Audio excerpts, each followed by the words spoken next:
Welcome and welcome back to the channel. I hope you're having a wonderful day. And let's get into another reading. So I think today's reading is going to be more centered around a sense of an authority. Okay, I'm talking to an authority figure.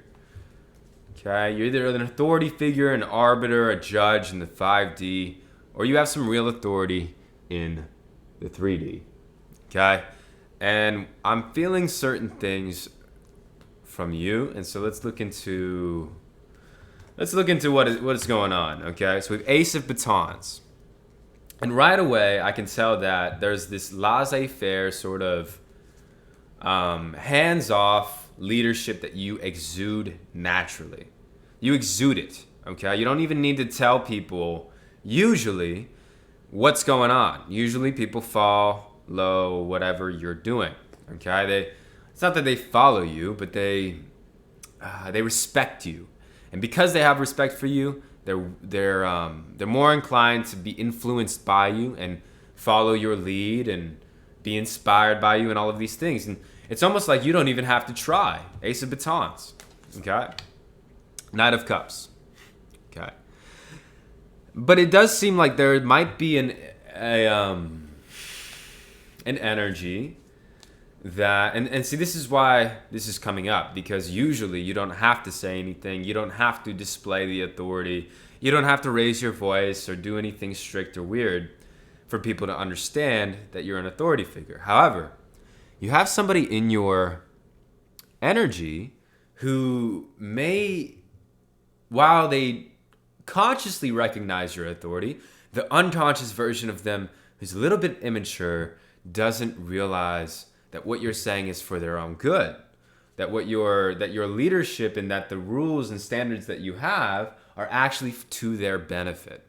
Okay, maybe they don't understand completely as to why or how, or maybe they grew up in a different type of environment, and so they don't really understand unconsciously what's going on with your leadership.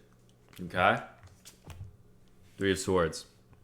And so I feel like this person is creating a little bit of turmoil in your experience, because usually you're energetically, psychically sending out all of these signals that get respected. And this person doesn't seem to be picking up on those psychic signals. Okay, maybe they're not reading the room, or they're not reading you, or they're not so psychically inclined as you. And so it might be making you feel certain things. Okay. Ooh. Three of Batons in reverse. Okay. And so maybe your first instinct is to go and deal with this in the 3D world. Okay, go tell them, hey, this is how it has to be. This is what it is.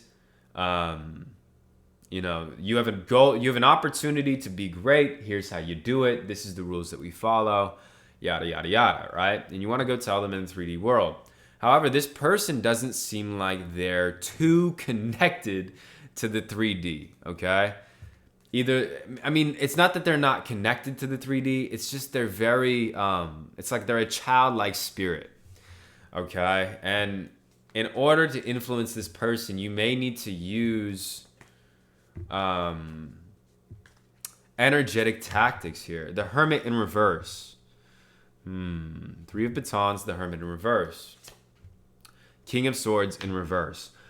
Okay. So it does seem like this person, while they do have that unconscious part of them, they understand that they have that unconscious part of them. While they have that shadow, they understand about the shadow. They know that what you're saying is probably right, but there seems to be an adverse reaction to your authority inside of this person. Now, this doesn't have anything to do with you. King of Swords in reverse, the Hermit in reverse. And it has everything to do with them. They just don't know how to respect an authority figure, and they're taking that out on you, okay? And so I sort of want to know what the intercession is going to happen, because I feel like Ace of Batons in reverse is telling me your job is really a hands-off sort of job. I feel like this person is going to be revealed by spirit, okay, to everyone around. Yeah, Five of Swords in reverse. I really do think that this person, I mean, look at this, okay? This woman's sort of crippled, okay? She's not really walking the best. And this is what this person is imposing on themselves, okay? They are playing dumb. They know what they're doing. They know that what you're saying is true. But because they're playing dumb, they're going to have to face the consequences of that, okay? The world. And meanwhile, over here, this is part of the process for you, okay? You're destined for greatness. You really don't have much to do about this situation. You really don't. You don't have to finagle it. You don't have to go talk to this person too much. You could be hands off.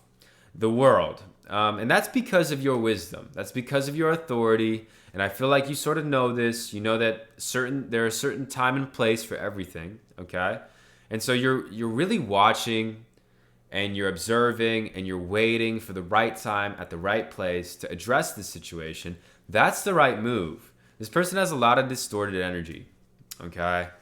Lots of distorted energy. And it's almost like if you were to say something to them, even if it were constructive, it would just have a ripple effect that would be negative on you and the people around you and the stress levels and all this stuff. And so I really want Spirit to come in here, okay? That's what I want, not a batons. Okay. And so I feel like Spirit is already, you put notice on this. And so all you have to do is ask. And I feel like the question's been asked. How do I deal with this? Spirit, can you come help with this? And now Spirit is on the way in the form of a person, somebody, a helper, maybe even a suitor, somebody that's coming in to help you, either energetically or in person. It feels spiritual. It feels like an ancestor. It feels like non-physical, okay? Somebody non-physical is coming in to help you. Let me see here. We have 7 stars. So yeah, divine. This person's definitely divine, okay? Let me see what else we got here. The Magician in reverse. So they're coming in to help you and support you in what you're doing. Now, the Juggler in reverse talks about destruction. Things that need to be destroyed so that new things can be rebuilt again. And you may have to be Shiva, or you might have to be Kali. You might have to be the destroyer. You might have to display the dark masculine or the dark feminine. Now, this is not the shadow feminine or the shadow masculine. This is the dark feminine or the dark masculine. And, oftentimes it seems like you're dealing with a very dark figure, okay? They're in their darkness. And so as an authority figure, they might be sent to you. Yeah, in fact, they are sent to you. This person has been sent to you because, not just because of the 3D circumstance, but because in the 5D, they need a destroyer to meet them at their destruction, okay? They need a Shiva to their Kali. They need a Kali to their Shiva. They need somebody to meet them when they're in their darkness as darkness so that they can come out as light. And if that means being strict, setting discipline, setting rules, telling them, hey, you can't do this, then that's what needs to happen. And destroying certain things to rebuild, okay? Queen of Swords upright. We have Palas. This is a really good card to see here because I'm just feeling like this Knight of Batons is now working with this Queen of Swords. And this Queen of Swords is more inquisitive, okay? Because once you destroy the darkness, once you show the darkness, that you have darkness inside of you too, that you've contained and controlled and that you can use in a light way, then that darkness will subside and their light will begin to shine through. Now, their light is more of an Athenian light, which means they're very inquisitive. They are wise. They're spiritual. They like to work with you. They're strategic, okay? But they also know how to go to war with you, okay? Now, as much as they know how to go to war with you, you're probably a little bit more advanced than them. In fact, you are. Okay, that's why they were sent to you. You're way more advanced than them. And like in the movie Kill Bill 2, when the main character goes and Bill is showing her, here's my master, go train with him. Well, she's a katana warrior. She's an expert with the katana. And so she tries to fight this master with her katana, and he obliterates her, completely demolishes her, leaves her to but a pulp on the ground, okay? And the reason why the master had to do that in order to train her was to take away her pride, okay? Destroy the pride so that she's open and ready to learn, okay? And sometimes that sort of thing needs to happen. Now, we live in the modern day world. We're not fighting people. We're not getting violent, right? We're not beating them. No, it's more of an energetic thing. It's more of a darkness meeting darkness with discipline, standards, rules, and codes, okay? And just showing that authority, okay? And one of the things that I was listening to the other day is, in the corporate world and now today's world, sometimes we have, I don't want to say, it's a really harsh word, but like sociopaths, or like people who lie or try to get one over on certain people or manipulate situations or gossip or anything like that. The best way to deal with that in a corporate situation or in a workplace or even with your friends, if you have a friend, you shouldn't have a friend like this, but if you have to work with them, the best thing to do is to document everything. I mean, even if they come in to your office and they ask you, hey, can I have some water? And then you say, well, okay, here you go. And then you say, hey, I'd like that file to be on my desk by Friday, right? They walk away. The best thing to do is send them a follow-up email. Hey, glad I could get you that water. We'll see you on Friday with that follow-up, right? Document every single thing that they say, even if it's offhanded, even if it's a little itty-bitty thing. If they mention that they came to work late because of their car or whatever, in your follow-up email, hey, I'm glad you could get to work, even though you had that flat tire, and then anything else you discussed, send. What that does is it puts them on notice. I'm documenting everything you do. Everything that you say to me is going on record. Okay? And so what this sort of does is it puts them in this accountability box, okay, where they have to be accountable with you because they know that you're gonna record it. It's all on document. It's all on file. Okay. And so when you do that with people, it's very hard for them to manipulate you. It's very hard for them to bring you into places and do anything like that. Just document literally everything. Okay. It might be a little bit tedious, but after you start doing it, get into the habit of it. It will be second nature and people will start being easier to deal with. Okay. Especially somebody like this. Now, 2 of coins in reverse. Something else is simplicity. Okay, this card is a card of simplicity, and then we have death. Something needs to be let go of. Okay, I think this is separate. This doesn't really have to do with this dark person in this room. This has more to do with you. Spirit is calling you to let go of something. Maybe it's letting go of the need for this person to perform or be great. Okay, maybe you just got to let them go. Maybe you got to fire them or just request somebody different or do something like that. But I feel like you might need to let it go in the mind first, okay? Knave of Cups, yes, okay. Let it go and then let it go. Let them go. That's what's sort of asking you to do. But there are reasons, death in reverse, why you can't. Maybe you can't fire this person. Maybe you're stuck with them. Maybe they're your boss, okay? And so instead of letting them go as like, or if you're their boss and you can't fire them, instead of letting them go by firing them, let them go in the mind. Stop thinking about them so much, okay?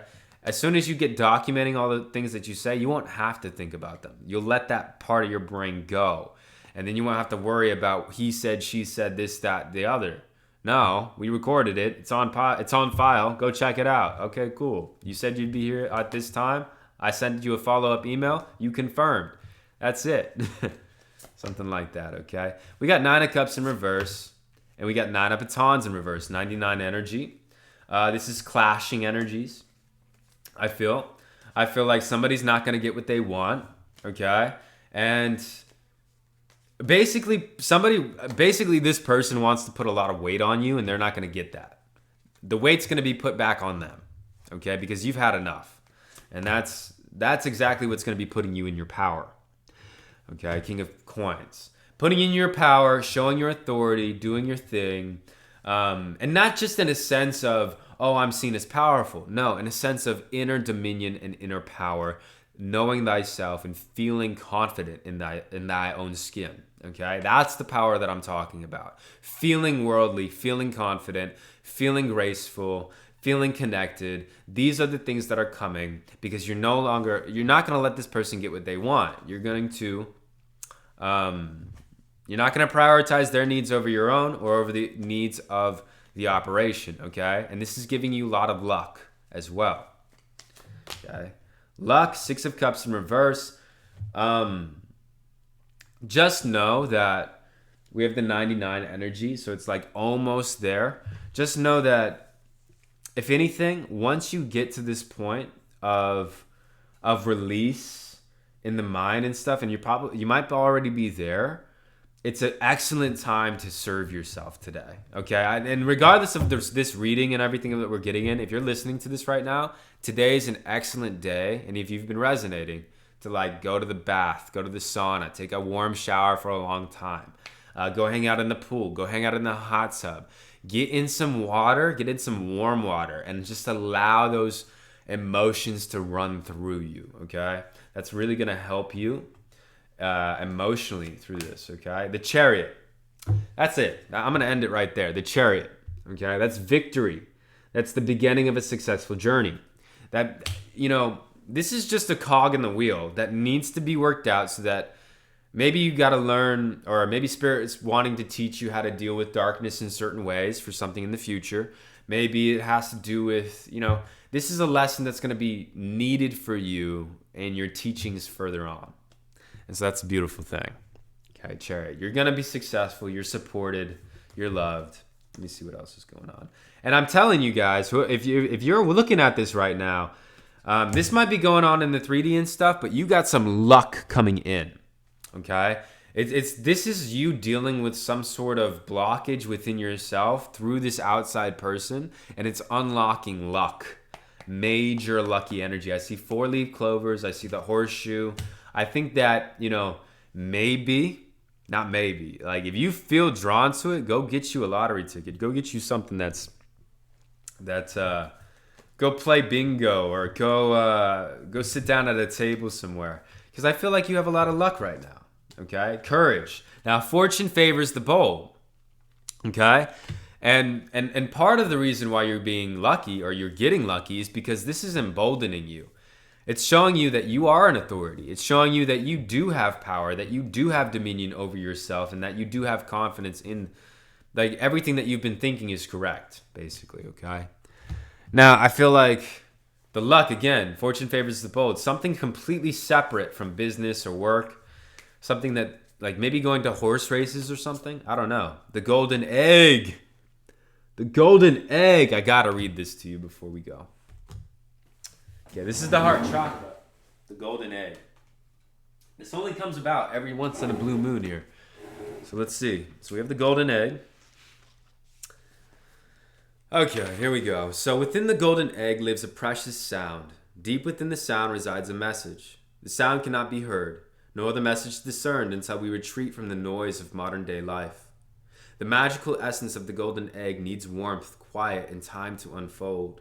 No rushing, pushing, or grasping. Find a place of deep and restful ease, perhaps through yoga or meditation. If you do not yet have a meditation practice, take some time for introspection or contemplation. When the mind begins to settle and the breath is calm, ask the question that weighs heaviest on your heart, staying open to any response you hear. Engaging with the energy of the golden egg is an advanced practice. It requires becoming intimate with our very essence and comfortable with vulnerability. When a feeling of tenderness or gratitude arises from deep within you, know that you are well on your way. Your chest will swell like you are seeing an old friend that's been away for a long, long time. Listen to the message they've been waiting to tell you. That is it for today, boy. That is it for today, boys and girls. Ladies and gentlemen. Gents and genties and wizards and witches and fairies and goblins and nymphs and goddesses and all of it. Have a wonderful day. Namaste, and I love you.